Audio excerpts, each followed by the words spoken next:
Assalamualaikum warahmatullahi wabarakatuh. Perkenalkan, nama saya Ahmad Fikri Salabi. Pada video kali ini saya akan coba membahas Islam dalam perspektif sistem informasi. Kenapa saya mencoba membahas Islam dalam pandangan sistem informasi? Karena saya sendiri merupakan dosen program studi sistem informasi, dan sistem informasi itu sendiri merupakan suatu pengolahan data dalam suatu sistem yang disajikan sehingga bisa menghasilkan pengetahuan dan diterima dengan baik oleh penerima informasi. Itu berdasarkan pengertian secara umum dari sistem informasi itu sendiri.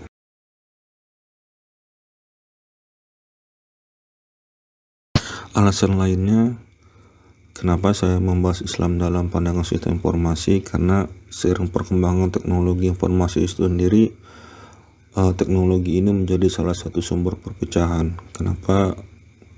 Karena yang pertama, tidak paham apa itu informasi.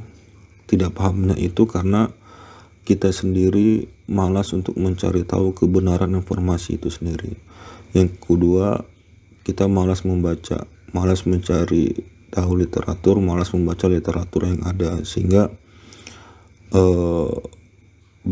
informasi yang beredar itu kita tidak tahu kebenarannya, kita hanya langsung share tanpa mencari tahu kebenarannya terlebih dahulu. Maka dari itu pendapat saya bahwa teknologi informasi ini menjadi salah satu sumber perpecahan, dampak negatif dari perkembangan teknologi itu sendiri. Sebelum kita membahas lebih jauh, saya disclaimer terlebih dahulu. Yang pertama, bahwa materi ini saya buat ini murni untuk edukasi. Jadi diharapkan teman-teman di sini yang ingin belajar atau ingin tahu tentang Islam, sebaiknya belajar dari gurunya langsung atau dari ulamanya langsung yang berlandaskan Quran dan hadis. Berdasarkan firman Allah ya di surat Quran An-Nahl. Yang kedua, mengingatkan kepada diri saya sendiri dan saudara muslim bahwa logika seorang makhluk ciptaan itu tidak mungkin lebih baik dari yang menciptakan. Contohnya seperti ini ya, analoginya seperti ini. Yang seperti kita ketahui mungkin robot, anggap aja saja robot itu yang kita ketahui pasti mempunyai teknologi yang canggih, bisa bekerja secara rapi, bisa menghasilkan produksi secara massal. Akan tetapi secara logika dia tidak akan mampu, kemampuannya itu melewati logika dari yang menciptakannya. Secanggih-canggihnya robot, dia akan bekerja bila mana dia mendapatkan perintah. Jika tidak ada perintah, maka robot tidak bisa bekerja. Yang kemudian secanggih-canggihnya robot itu tidak akan bisa mempunyai akal dan pikiran, tidak bisa punya perasaan. Maka dari itu diharapkan dengan adanya materi ini nanti kita sebagai makhluk hidup yang awalnya karena percaya dengan teknologi, sehingga iman dilandasi dengan logika. Itu keliru ya. Yang benar itu menurut saya itu logika itu harus dilandasi dengan iman. Kenapa? Karena yang saya katakan tadi, kita sebagai makhluk, sebagai hamba, sebagai makhluk ciptaan tidak mungkin bisa melampaui Sang Pencipta. Kemudian harapan saya materi ini dibuat agar umat Islam bisa kembali bersatu. Dan yang terakhir, saya membahas Islam ini dari sisi pengetahuan yang di sini sekumpulan dari data-data dan literatur yang ada dari cabang ilmu komputer, yaitu sistem informasi. Di sini saya mengingatkan kembali pada teman-teman, jika ingin belajar tentang Islam, ingin mengetahui tentang Islam, dan ada pertanyaan yang terkait tentang kehidupan, maka bertanyalah pada ulama jika kita tidak paham ya. Berdasarkan Quran Surat An-Nahl ayat 43. Adapun yang menjadi topik pembahasan pada video ini itu pengertian tentang sistem informasi. Yang kedua, belajar Islam dari sudut pandang sistem informasi. Baik, topik pertama, pengertian sistem informasi.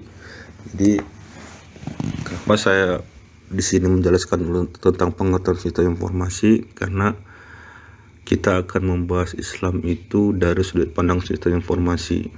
Pengertian pertama ini saya ambil dari pendapatnya Adrian Dini dan kawan-kawan ya, dalam jurnalnya Metode Sistematik Literatur Review untuk Identifikasi Platform dan Metode Pengembangan Sistem Informasi di Indonesia pada tahun 2019.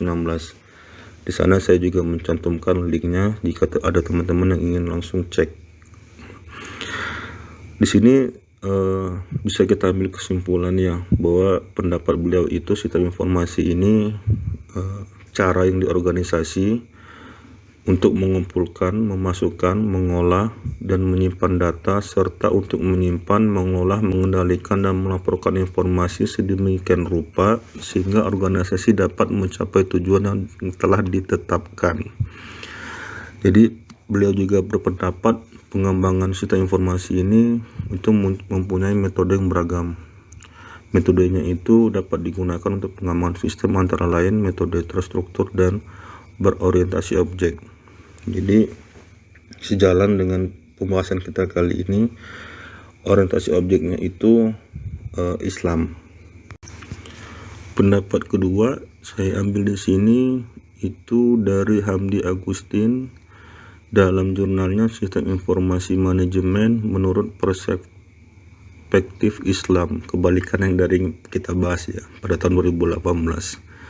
Dan link jurnalnya juga saya sudah cantumkan.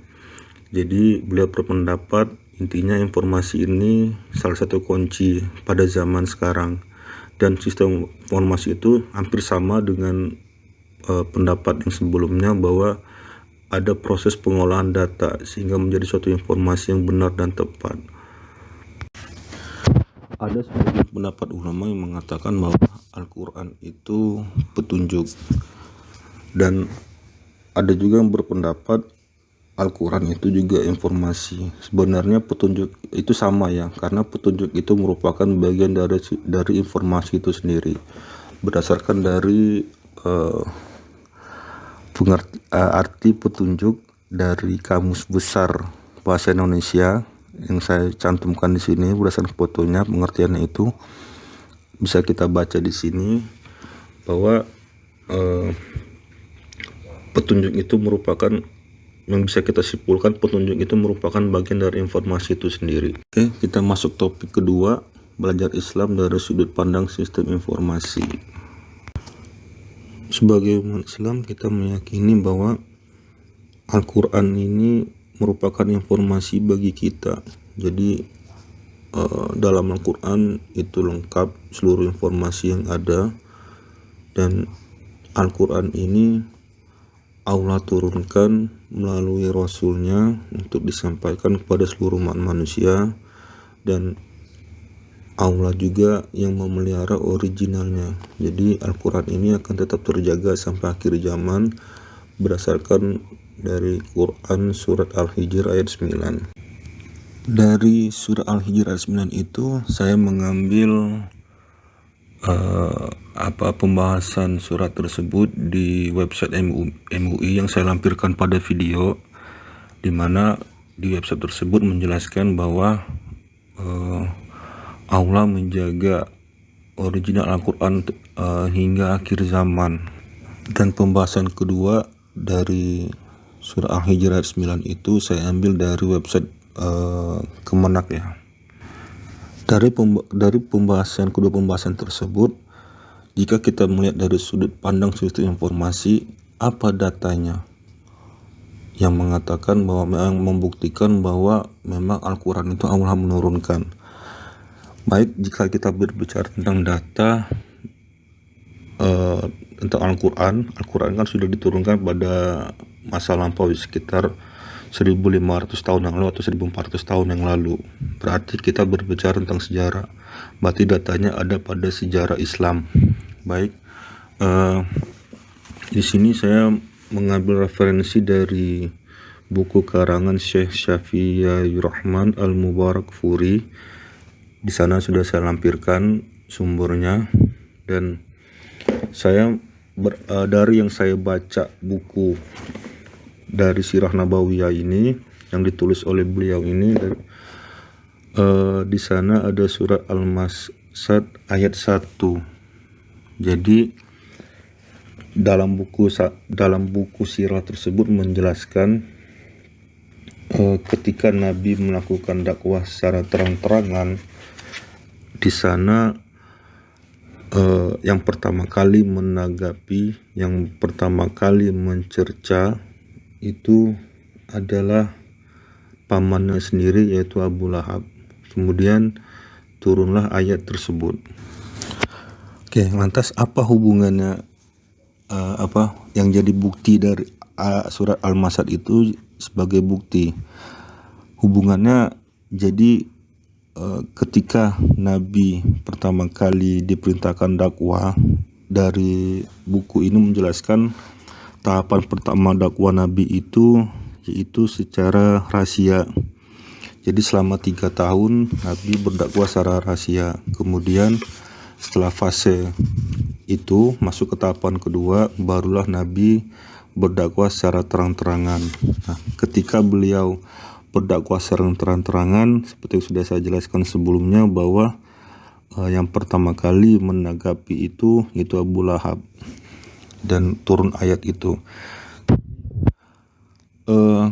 Selama fase Nabi di Mekah itu, kalau kita berpikir secara logika, Abu Lahab itu mengetahui surah Al-Masad ini diturunkan untuk dia. Jadi kalau kita berpikir secara logika ya, bahwa Al-Quran itu memang Allah yang menurunkan dan menjaga originalnya dan tidak bisa diubah lagi. Kalau memang itu bukan Allah yang menciptakan, tentu saja, dan Allah tidak menutup pintu hati hambanya, tentu saja Abu Lahab ini untuk mencegah atau untuk mematahkan Al-Hijr ayat 9 ini, dia langsung syahadat. Akan tetapi selama 7 tahun, selama Nabi di Mekah sampai Abu Lahab ini wafat, tidak pernah sekalipun, tidak ada sejarah yang membuktikan bahwa Abu Lahab itu mengucapkan 2 kalimat syahadat. Makanya saya berpendapat di sini berdasarkan Sirah Nabawiyah, jadi bukti ya bahwa memang Al-Quran ini memang Allah menurunkan dan Allah juga yang menjaganya. Bukti kedua yang saya ambil di sini sebagai data bahwa memang Al-Quran itu Allah turunkan, Allah sendiri yang menurunkan, dan memang itu berupa firman Allah, dan itu memang kitab suci bagi umat Islam. Itu di Al-Quran menjelaskan Allah menciptakan manusia. Sebenarnya ada banyak surat yang menjelaskan bahwa Allah itu menciptakan manusia, tapi di sini saya mengambil 4, yaitu di surat Quran An-Nahl ayat 4, Quran surah Al-Mu'minun ayat 14, Al-Hajj ayat 5, dan Az-Zumar ayat 6. Ketika kita berbicara informasi, lantas datanya apa? Al-Quran sudah menjelaskan informasi bagaimana Allah menciptakan manusia. Berbicara informasi pasti ada data. Datanya itu sebenarnya kita sendiri tanpa kita sadari, dan sebagai orang awam pun kita bisa membuktikan dengan mata kepala kita sendiri bagaimana manusia itu bisa ada, ya, dari proses pembuahan, kemudian masuk ke fase kandungan, kemudian dari kandungan itu kan masuk ke fase adanya bayi, ya, kelahiran. Nah, kemudian data yang lainnya itu dari hasil penelitian yang sudah ada. Nah, di sini saya mengambil data literaturnya itu dari literatur yang terbaru. Itu yang pertama dari Dr. Maslihat. Di sana saya juga sudah mencantumkan link. Nah, dokter ini dia menulis tentang proses perkembangan embriologi sebagai dasar kajian penelitian pada embriologi veteriner. Kemudian ada juga pembahasan dari Dian Sukmawati dan Rizky Arinda, magister kebidanan. Di sana dia menulis adaptasi anatomi dan fisiologi dalam kehamilan. Kemudian yang terakhir itu saya mengambil di sini jurnal perkembangan janin dalam kandungan dan implikasi dalam pendidikan. Itu ditulis oleh Randy Pratama dan link jurnalnya sudah saya cantumkan. Nah, dari data literatur ini, dari referensi ini, itu mereka menjelaskan dari proses bagaimana manusia itu diciptakan melihat dari sisi pandang ilmu pengetahuan. Dan ini sebenarnya sudah menjadi data informasi yang sudah Al-Quran jelaskan pada saat Al-Quran itu diturunkan. Nah, pada saat Al-Quran diturunkan kan sudah kita jelaskan sebelumnya bahwa pada saat itu belum ada ilmu medis. Nah, tidak mungkin Nabi Muhammad mengetahui bagaimana proses manusia diciptakan kecuali dari Sang Pencipta itu sendiri. Nah, inilah yang menjadi bukti bahwa memang Al-Quran itu Allah turunkan, dan Al-Quran itu Allah jaga, kitab suci yang Allah jaga sebagai mukjizat Nabi Muhammad SAW. Jadi mukjizat Nabi yang masih bisa kita rasakan sampai dengan sekarang. Nah, kalau kita balik dari pembahasan pertama tadi yang saya katakan bahwa logika kita itu tidak mungkin bisa melampaui logika dari Sang Pencipta. Jadi walaupun teknologi semakin berkembang, semakin maju, kita sebagai hamba, sebagai makhluk yang diciptakan itu tidak akan mampu sampai dengan hari kiamat, itu tidak akan mampu bisa melampaui ilmu Sang Pencipta. Jadi maka dari itu, jika mungkin ada teman-teman di sini yang sadar atau tidak sadar mengutamakan logika daripada iman, mungkin ada baiknya kita mulai berevolusi, mulai bertransisi, mulai merubah pola pikir kita, mulai berubah mindset kita bahwa harusnya itu sebaliknya, logika itu harus dilandasi dengan iman, bukan iman dilandasi dengan logika. Jadi kalau logika dilandasi dengan iman, itu dampaknya kalau iman dilandasi dengan logika, dampaknya apa? Dampaknya ketika kita